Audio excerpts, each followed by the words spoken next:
The production of this program is made possible thanks to the support of the following and viewers like you. On March 26, 2024, the Bank of Canada issued a report titled "Time to Break the Glass: Fixing Canada's Productivity Problem." Senior Deputy Governor Carolyn Rogers, at a speech in Halifax, said productivity is a way to inoculate the economy against inflation. The question ahead is, why has Canadian productivity sagged, and how can it be turned around? Jock Finlayson, the Chief Economist at the Independent Contractors of BC, says Canada needs to reorient policy to focus squarely on improving productivity and real incomes per capita, both of which are stagnant and falling.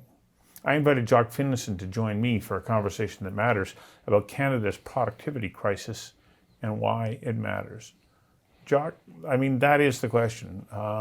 Why is productivity so important for us to measure and be paying attention to the elements that encourage it, and really pay attention when it's starting to fall the way that it is here in Canada? Well, it's a great question, and let me say I was very struck by the speech. It was delivered by the Senior Deputy Governor of the Bank of Canada, because the language that she used was pretty stark and not the normal discourse we see from central bankers, at least in this country. So I think it's a sign of how concerned the senior non-political policymakers in the federal government, the finance department, the industry department of the Bank of Canada have become about both the stagnation and productivity. Can I ask you a question? Like, for her to come out and be that forthright, what kind of vetting process would that decision have? Like, for her style and tone, what would it have had to go through that would indicate that the message is now starting to get through? Sure. Well, let's be clear. She wasn't being political, and she wasn't criticizing any government in particular. But it would be an internal process with her colleagues, obviously the governor of the bank and her colleagues on what's called the governing council, which makes all the decisions for the bank. I'm sure the speech was run through that group to get commentary, because it was to talk about a crisis, which is more or less what she did, is extremely unusual in my long career watching the Bank of Canada. That's not how they typically function. So again, to me, it's a sign of how worried they really are. So when she says crisis, what are the things that we need to take into consideration when we go, okay, this is a crisis? Like, sure. What is it that we are paying attention to? Right. Well, I think what she's referring to, or the reason perhaps they threw the gauntlet down a bit, is we're seeing a continued erosion in where Canada stands vis-a-vis peer jurisdictions on productivity. And let me just say, productivity is usually measured as the value of what's produced in the economy per hour of work. And that's called labor productivity, and that's typically what economists pay attention to. And Canada has basically been flatlining or decreasing on that key measure. We've had 11 of the last 14 quarters we've actually had a decline in productivity. That's extremely unusual. And it's a sign of some sort of, I think, structural kind of stagnation, and that's what she's concerned about. Why does that matter? It ties directly into economic growth. All politicians, including those governing the country today, say they want the economy to grow. Mr. Trudeau talked about creating an economy that will generate more opportunity for middle class Canadians and people who want to join the middle class. That means you've got to have economic growth and dynamism. There's only two ways really to grow an economy over time. One is more input of labor, so more workers, more hours worked in the economy. And the other is to increase the value of what we're producing every hour of work, and that's productivity. Canada has really bet all its chips in the last decade on growing the economy by growing the population and the workforce. There really hasn't been much sustained attention to driving productivity growth. And that's true for the current federal government. I would say it's largely true for the provinces. So we've ended up in a situation where we're really stagnating on productivity, and it's not clear what it's going to take to sort of shake things up. And I think that's why she made what I would describe as a blockbuster speech on a topic the central bank normally would stay away from. The production of this program is made possible thanks to the support of the following and viewers like you. What I found interesting in doing just a little bit of research about, how do you measure productivity, I came across this interesting little example that said, so let's say somebody was going to pay you $45 to dig a hole, but all you had was your hands. And it was a specific size hole, and you went, okay, I'm going to take the $45 and I'm going to go dig that hole. Well, by the time that you finished digging it, you may have gone 9 hours of work, and you're only making like $5 an hour. Yeah. Whereas if you had a shovel, you might have done it in 3 hours, and you would have been making $15 an hour. If you actually had some kind of backhoe and you did it in 15 minutes, now you're making, 23 or 22.50 an hour. And so I start to look at that and say, okay, how do we apply that same concept to like an economy as a whole? What is it that we don't have as far as the tools that are necessary to be able to increase the total value for each hour of effort? Sure. Well, that's a great way of framing it, because ultimately productivity is really about the technologies, the tools, the capital that workers and firms have to produce goods and services. And it's not about standing over workers with a whip and getting them to work harder. It's about really the tools, as well as the skill levels of people working in the economy. Canada, we actually do quite well on the skills side, I would say. And this is one of the puzzles, I think, of Canada's productivity stagnation. We've got among the most highly educated populations in the world.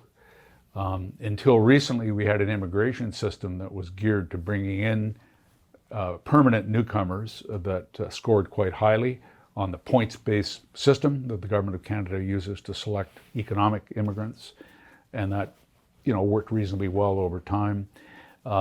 We've got a pretty good education system at the K-12 level. A lot of people complain about it, but the studies show that our students do reasonably well, compared to peer jurisdictions on reading, mathematics, science, and the elementary level and the sort of high school level. So we do quite well, I think, on the skills. We could do better. Where we fall down is on the tools that workers and firms have. So the investment in the capital stock, in the machinery, in the equipment, in the buildings, in the digital technologies and tools, the engineering infrastructure, intellectual property, products, all the things that make companies more productive and therefore workers better paid, that's where we're really lagging. And today, in the Canadian business sector as a whole, is only investing 55 to 60% as much as the US business sector on a per worker basis in what we call tangible capital. So again, those tools and technologies that make people. So there's a real weakness in capital formation for some reason in Canada, and it's not new, but it's gotten a lot worse since the middle of the last decade. Why? Like, what happens that we decide that, okay, we're not going to invest in those tools or equipment, and also, to your point, infrastructure as well that helps to kind of grease the wheels of the economy. What's happened to us? Yeah, well, it's useful to talk to business leaders and investors who ultimately sort of control the capital flows to get their perspective. My observation would be there's a few things that have happened. One, in the middle of the last decade, there was a big shock to the energy industry in Canada because oil prices fell and climate policy got more stringent. So this created a challenging environment for the oil and gas industry. That's our biggest export engine. So that the weakness in overall investment, it was led by the energy sector, really pulled back on capital formation. And it's a big industry, so it affected the overall numbers for business. But it spread beyond oil and gas as we went sort of past 2014 and 15. We've had a government in Ottawa that is really committed to record high levels of immigration, both permanent and temporary. Quite extraordinary compared to other advanced economies, how many people Canada's been admitting. This has augmented the labor supply And many economists would argue it's actually dampened the pressure on business to invest in capital because we've had a larger supply of labor available to firms. So they've been able to do their business, undertake their production by sourcing more labor rather than replacing labor with capital. So But that's one argument. Isn't that almost like a false, like narrative? Because if we talk about the fact that what you want to do is increase what the level of productivity is for hour worked, but you're saying, no, I'm just going to increase the number of workers. You're increasing the hours, but you're not really increasing the value of output per worker. And That's true, but companies don't care about GDP per hour worked. They care about running their business, getting the goods and services out the door, finding ways to service their customers' needs. And you can do that as a business through more labor, applying more labor hours, hiring more workers, or you can do it by substituting capital for workers. So at the margin in Canada, because we've had a rapidly growing population and workforce, the market signals to employers have produced different outcomes here than we've seen, for example, in the United States. Look at the US. Their immigration level is a quarter of ours on a population adjusted basis, but they're growing their economy faster than Canada. They're certainly growing incomes faster, and they're kicking the lights out or eating our lunch in terms of productivity growth. And that's partly because their businesses are investing a lot more in technology and capital than ours. And part of the reason for that is that we've had a policy environment that has put a high priority on growing the labor force as a way to grow the economy. I think that's the wrong approach. I think we should be growing the economy primarily through higher productivity, more innovation, and scaling more of our Canadian companies. But that hasn't been the way it's seen through the lens of politicians at the moment. The production of this program is made possible thanks to the support of the following and viewers like you. So do we have policies in place that are actually discouraging that additional investment into technology and equipment and so on that are different than those in the United States, which clearly seem to be supporting that kind of investment? Yeah, it's not as if our governments are deliberately seeking to thwart productivity growth. It's more of an inadvertent kind of outcome of the choices they've made and the kind of political priorities that they've embraced. But at the margin, yes, we have a policy mix in Canada that has not helped. It hasn't worked, right? Whatever we're doing is not working in terms of dealing with the productivity crisis that the Bank of Canada Senior Deputy Governor talked about. So we really need to step back, and it's a natural tendency by governments of all stripes to say, what we're doing is working, especially in an election year. Yeah. But her statement, at least to me, is a clear sign that when it comes to productivity, what we've been doing is not working. So we need to step back and retool, recalibrate, maybe learn from others that approach this, other jurisdictions that have approached this challenge in a different way and are getting better results. So that's kind of what I would be encouraging our governments to do, not just the federal government, but the provinces too.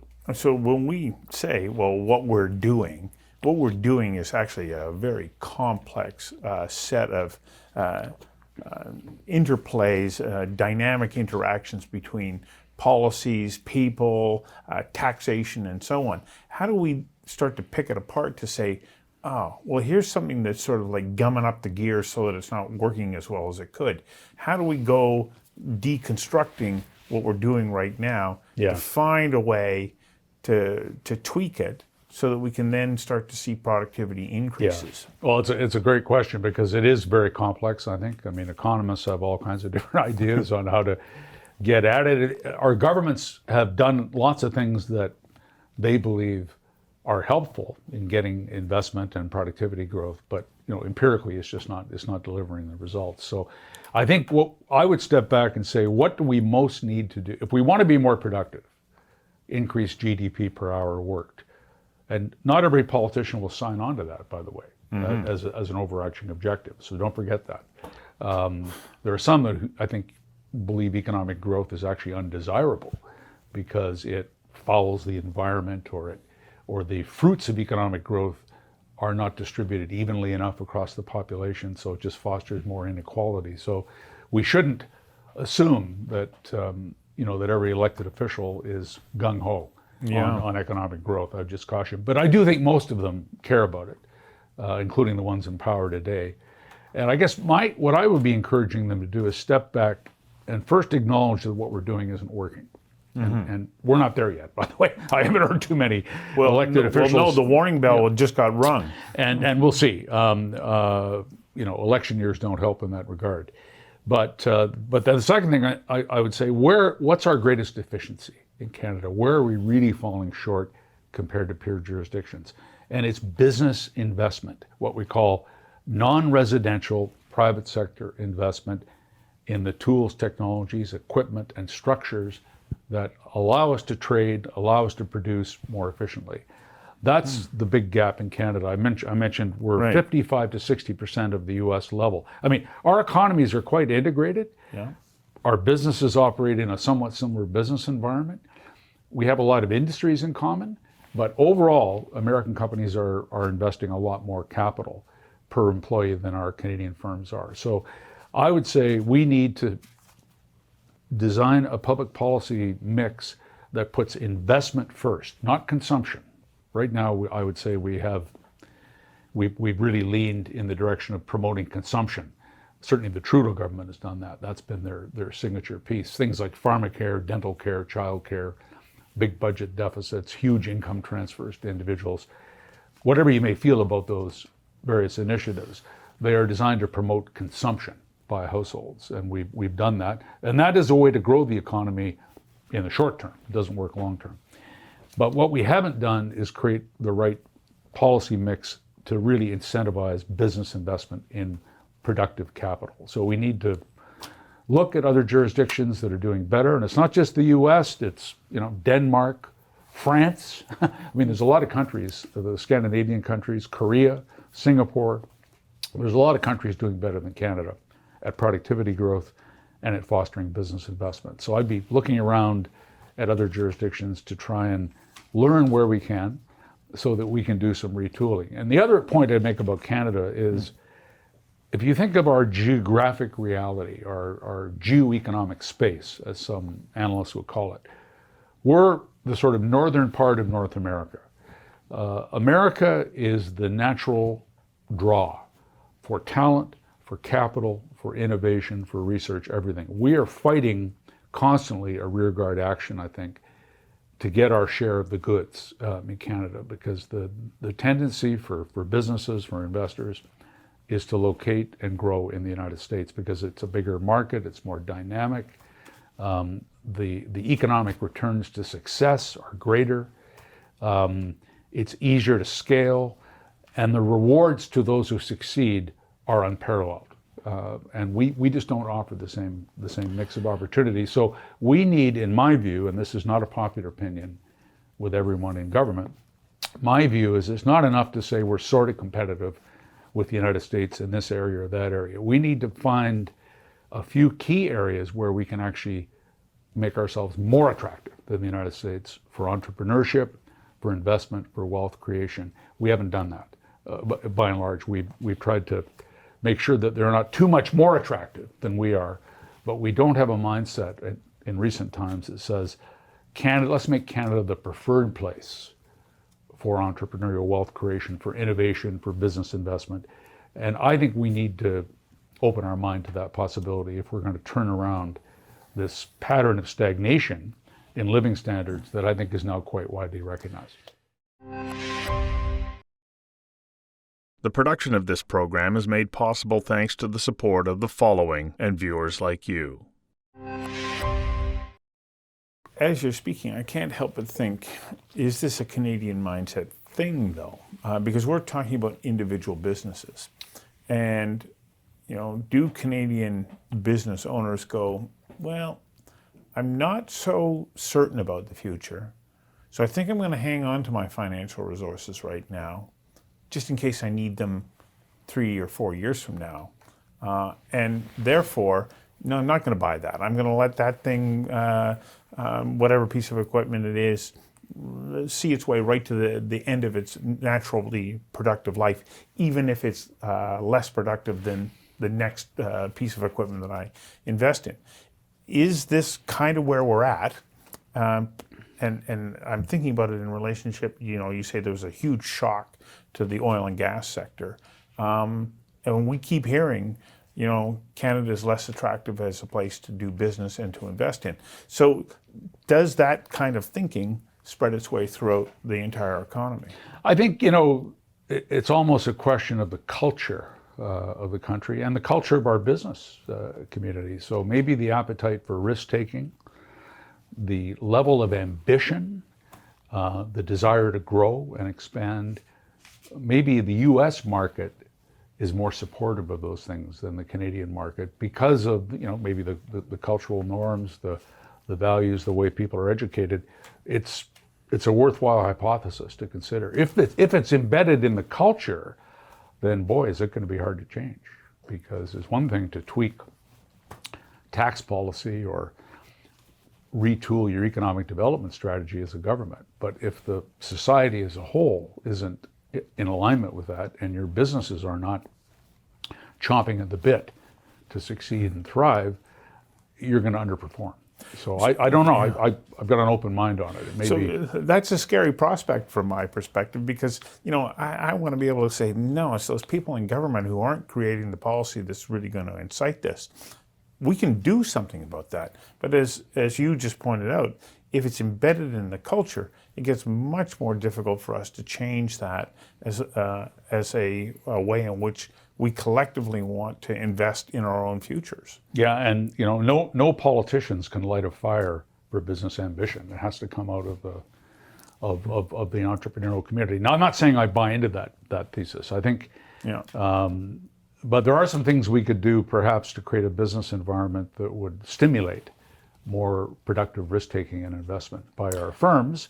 One would be, and it's the opposite of the Canadian model, which has been to protect industries and, in a sense, regulate large parts of our economy, even bring substantial chunks of our economy under direct government ownership and control. All those things totally stifle competition. And we don't have what economists call the same degree of competitive intensity in our domestic markets as some other countries have, including the US. So I'm in favor of more competition right across the Canadian economy, including sectors that are currently dominated by 2 or 3 big companies. And I'm also in favor of getting governments out of commercial activity and insurance, liquor, retailing, utility, the utility business. There's no particular reason why governments need to be dominating all these sectors, but it's a bit of a historical tradition in Canada. And I don't see a lot of people campaigning on platforms to get government out of business. Not today. I'm glad you brought it back to the responsibility of the government, because I actually think that you're absolutely right. We need to do things that are going to foster that kind of investment, but also foster an entrepreneurial spirit, which is hard to do when there's so many barriers to that in Canada. Thanks for your time today. Thank you.